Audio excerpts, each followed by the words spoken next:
how to order on our website. Go to the login page in the top right. If you don't have an account with us, you can register for an account here by completing the fields in Register. Log into your account. Go to our products page. Select the product type and product you would like to purchase. Here you can configure your product by selecting from the drop-downs. Once you are happy with your options, add to basket. Click View Basket in the top right. Proceed to checkout. Fill in the correct details. If you have a credit account with us, you will see the option to pay by purchase order.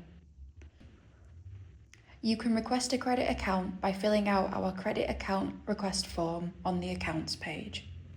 Alternatively, you can pay via PayPal or credit card. To pay by purchase order, upload a purchase order document file. Click Place Order in the bottom right corner. You have successfully placed an order. We will send your invoice to the address supplied. You can view your order in the account section.